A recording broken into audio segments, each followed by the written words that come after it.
And hello YouTube, this is Thomas Judge back once again with yet another installment of my ongoing weekly segment, Valiant to the Last, in which I initially planned to read and review the entirety of my Valiant Deluxe Edition hardcover collection, but as of last week, I've done that. During this journey, I've also started reading through all the non-collected issues of Valiant ever since the 2012 reboot, and so we are now on the home stretch. Today we're going to be looking at Punk Mambo from the Valiant Entertainment post 2012 era. This is technically Punk Mambo Volume 2. Punk Mambo Volume 1, I mean volume with a big V in this case, is a single issue. It's just issue 0, which was collected in the original Shadow Man Deluxe Edition. Was it? Or was it the one after that? Either way, it was collected in one of the two Shadow Man Deluxe editions.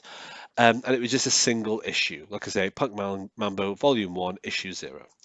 So that came out in 2014. 5 years later, we finally get her own miniseries.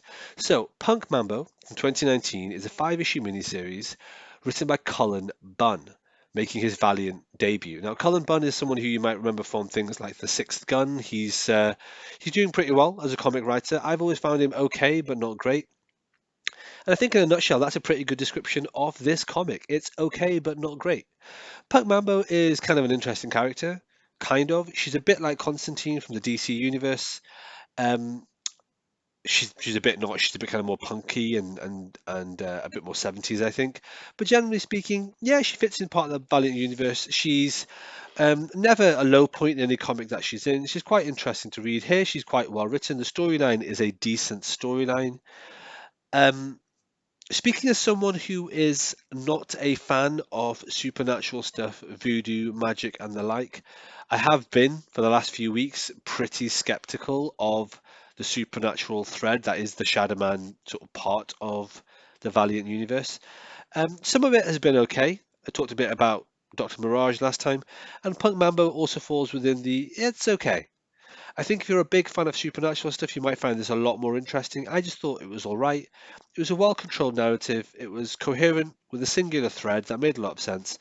And especially in light of what I was talking about last time about the different rules in um, Magic universes being too vague and too poorly defined. Punk Mambo kind of skirts that by having an antagonist that has a very particular magic related power, which you could encapsulate in one sentence. And the effect of that antagonist's power on Punk Mambo can also be encapsulated in one sentence. And they're very clear, there's no wiggle room. It kind of allows a certain amount of clarity that you don't normally get within supernatural themed comics. Not necessarily a superhero comic. She's far from being a superhero, more of an anti-hero, but still, it's pretty good. It's okay. Um, I read it. I thought it was all right. I'd say I enjoyed it. Like it's average or slightly better than average, but that's all. I'm not particularly bothered about this as a series. I probably wouldn't read it again. Definitely don't care that it's not in a deluxe edition. And yeah, there we are, the 5 issues of Punk Mambo Volume 2. If you pick this up as a trade paperback, I gather, I don't know, but I gather that the trade paperback also contains issue 0 from the previous volume from 2014. I gather that contains in the trade paperback and is right at the end of it. But either way, I mean, you probably picked it up in the deluxe edition anyway and read that anyway.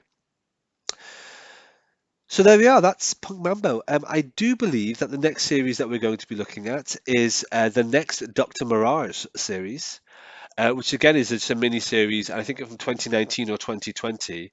I know nothing about it other than it's got like totally amazing cover art. But other than the totally amazing cover art, let's just jump into it next week and find out.